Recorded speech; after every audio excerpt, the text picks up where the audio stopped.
Nunca misture a sua fé com os seus negócios. Provavelmente você já ouviu essa frase aí fora, eu confesso que já ouvi também. E o que eu vou trazer aqui hoje é os meus erros nessa jornada, algumas das boas práticas que eu encontrei e aquilo que eu vejo outras pessoas fazendo, e também como é que você consegue viver bem nessas duas áreas.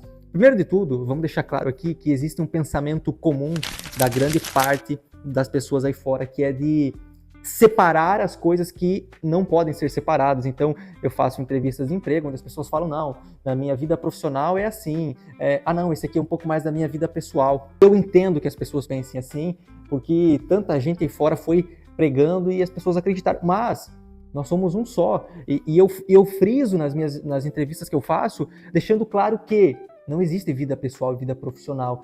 Quantas vidas você tem? Eu faço essa pergunta, quantas vidas você tem? A pessoa até fica meio sem jeito e tal, e no fim ela entende que, cara, eu só tenho uma vida. A vida onde eu sou pai, onde eu sou filho também, onde eu sou marido, aonde eu sou amigo, aonde eu sou 300 papéis diferentes.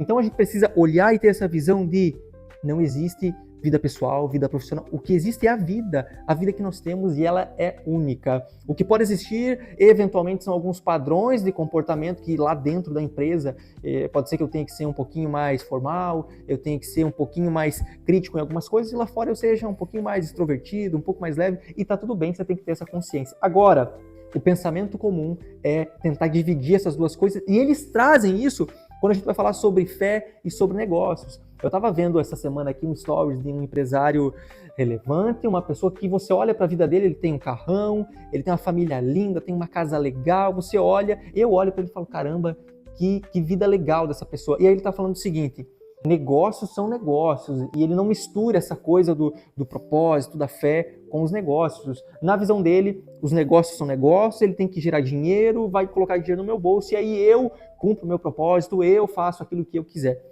Eu não vou dizer que isso está certo ou que está errado, mas tem um porém. Isso vai trazer algumas consequências. Por quê? Vão ter alguns momentos, vão ter algumas decisões do dia a dia com um cliente, com um colaborador, com alguma coisa que, cara, eu não posso fugir daquilo, eu vou ter que me apegar a alguma coisa, eu vou precisar de uma direção que não é tão simples, e aí sim eu vou ter que recorrer ao Senhor para ter essa direção, eu vou ter que buscar um caminho que eu não estou encontrando naquele momento. Então é nessas bifurcações dos negócios que você entende e fica evidente que, caramba, eu preciso de direção, eu preciso que o Senhor guie esse negócio. Então é quase que impossível para alguém que é cristão olhar e falar, não, negócios são negócios, eu não misturo a fé com os negócios. Eu não estou falando que você tem que fazer uma oração todo dia com seus funcionários, tem que ter o círculo de oração dentro da empresa, você tem que transformar aquilo num culto, tá? Você tem a sua atividade profissional, que as pessoas têm que ter eficiência, tem que ter zelo, tem que ter compromisso, e tem que fazer muito bem feito, senão elas vão ser promovidas para o mercado de trabalho, tá? Você tem que gerar valor para os seus clientes, você tem que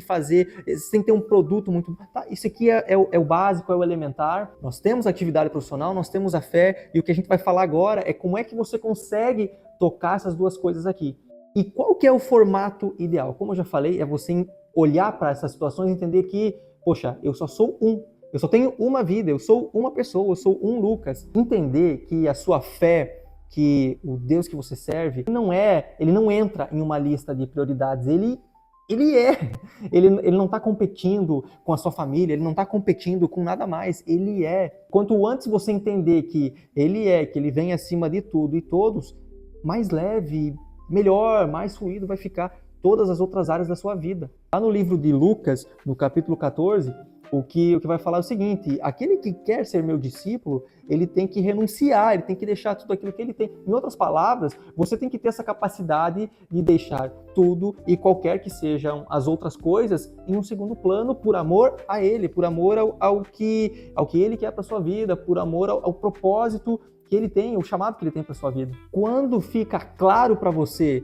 qual é o chamado, o que o Senhor é na sua vida, você vai conseguir olhar para isso e entender como é que você vive esse estilo de vida, com esse conjunto de valores que o Senhor nos traz na Bíblia, nas suas palavras, nas suas ações, como é que você vive isso de forma prática, também incluindo os seus negócios. E aqui vai entrar não só negócio, mas vai entrar sua família, suas amizades, as suas próprias ações e tudo aquilo que você faz. Então, não é uma dualidade da minha fé ou dos negócios, e sim, eu estou falando aqui de uma ordem, estou falando de do Senhor guiando nossa vida, de você vivendo um estilo de vida, de comportamento, de ações que vai ter que acontecer em todos os lugares, em todos os momentos, inclusive nos seus negócios. Eu vejo que o empresário pode errar muito, ficando um pouquinho bitolado e se culpar por falar: putz, será que eu não tenho que pregar aqui dentro? Será que eu não tenho que instituir um culto dentro da empresa?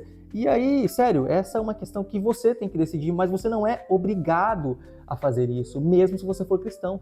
O que precisa acontecer é: você precisa influenciar as pessoas, porque no final do dia, aquilo que todos nós somos chamados é saquear o inferno e povoar o céu. Então você tem que fazer isso na sua empresa também. Você não precisa pegar a Bíblia, bater na mesa, xingar as pessoas. Ei, calma aí, calma aí. No final das contas, o que você tem que fazer é influenciar as pessoas, seja através de uma conversa de feedback, seja através de toda segunda-feira, na primeira hora da manhã, você fazer uma oração com o time que trabalha mais próximo de você, ou você instituir lá dentro da sua missão, visão e valores alguma coisa que tem que ter sinergia com aquilo que a palavra de Deus nos fala. Você tem que agir como chefe, como diretor, como líder, ou seja lá a sua função, você tem que agir com um estilo de vida de acordo com aquilo que a palavra nos diz. Não existe uma cartilha de eu falar para você: não, você tem que fazer, fulano, isso, para você ser um empresário, um empreendedor que vai influenciar. Mas isso é em todas as suas ações. Como eu falei, é numa reunião, é no momento que você faz uma oração, entregando aquele momento, aquela situação, alguma coisa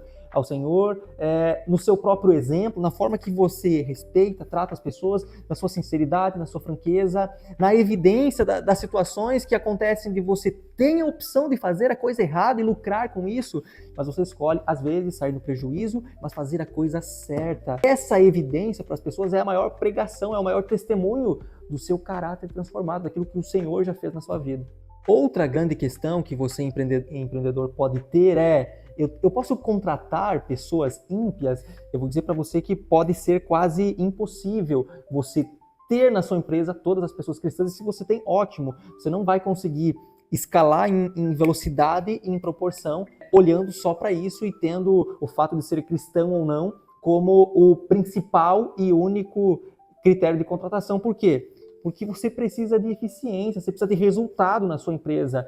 E sejamos sinceros, tem muito crente em fora que se diz cristão em uma entrevista e só dá dor de cabeça. Eu já ouvi histórias assim, você também já deve ter ouvido. Então o critério de você é cristão ou não, ele não pode ser a única coisa que pese em uma entrevista. Se sim, ótimo, maravilhoso. Eu recomendo, se você é um empreendedor ainda que tem um negócio pequeno, tem ali até seus 20 funcionários, preze sim por pessoas que você tem muita afinidade, maior nível de afinidade possível no sentido de valores, de visão sobre a vida. Isso é essencial, até porque a nossa fé ela não é medida só por eu me considero cristão, me considero isso ou aquilo, mas tem muito a ver com as nossas atitudes. Então daqui a pouco a pessoa ela não tem uma fé ativa, mas ela é uma pessoa que combina naquilo que você tem como missão, visão, valores, é uma pessoa que tem competência para aquela função. Então, por que não trazer essa pessoa para perto de você? Essa pessoa, inclusive, ela pode olhar para você no decorrer dos meses e anos e decidir entregar a vida para Cristo, influenciado também pela sua conduta. Se isso vai ser regra ou não, aí é problema seu, é você que decide. Mas a minha recomendação é essa. De tudo aquilo que nós falamos aqui, tem que ficar muito claro que eu não estou falando de coisas diferentes. Você só tem uma única vida. É a sua fé que deve reverberar e deve ditar o comportamento que você tem que ter em todas as outras. Então não é uma briga de fé ou negócios, a coisa mais importante que eu tenho é o meu Senhor, é aquilo que eu acredito, é a minha fé, e ela vai ditar esse padrão de conduta, ou o que eu devo fazer nas outras áreas. E eu recomendo que você tenha essa visão para que naquele momento difícil você ore ao Senhor e fale: Paizinho, eu estou num problema difícil, talvez eu mesmo me meti nesse problema, mas você é o senhor desse negócio, você é o dono dessa empresa, eu sou seu mordomo aqui, eu sou seu administrador que também erro, mas agora, Paizinho, você é o Senhor e eu preciso da sua ajuda. Então, olha que coisa incrível você poder fazer essa oração e falar: Pai, você é o Senhor aqui desse negócio, você é o dono e eu só administro.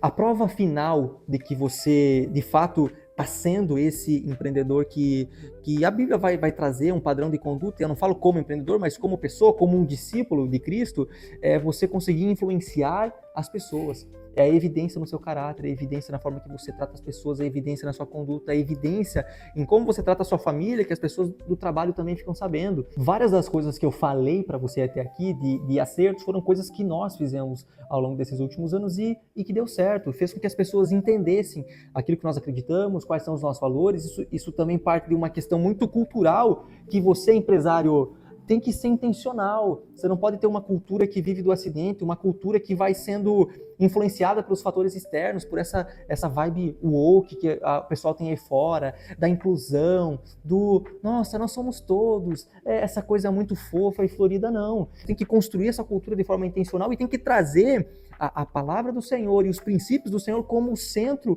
e o norte disso tudo, para que as pessoas não só sejam influenciadas por você, diretamente como líder, mas pela cultura que você vai construindo e que você vai implementando no negócio. Nessa cultura tem que ter alguns pilares essenciais: a honestidade, a transparência, a verdade, o compromisso, respeito e várias outras coisas, mas que tem uma origem bíblica, que tem fundamento daquilo que o Senhor já fez e já nos disse. Isso aqui foi um pouquinho daquilo que nós vivemos esses últimos anos, que a gente viu que dá certo, e algumas recomendações. Lucas, o que está certo, o que está errado? Aí é com você. Você tem que entender, na sensibilidade que você tem no seu coração, de como é que quais são os conjuntos de práticas que você vai ter de forma muito efetiva para executar na sua empresa. Talvez você viu que está cometendo algum erro em querer estar forçando a barra com alguém em alguma situação, mas no fim, você precisa influenciar as pessoas, você precisa saquear o inferno e povoar o céu. Nem sempre você vai fazer isso abrindo a Bíblia e dando na cabeça das pessoas ou pregando diretamente, mas é com o seu testemunho em quem você é e naquilo que você faz. Fechou? Espero que esse vídeo de verdade tenha sido importante nessa bifurcação que as pessoas se pegam às vezes, mas você tem que entender que você é um só e, acima de tudo, você é um discípulo do Senhor.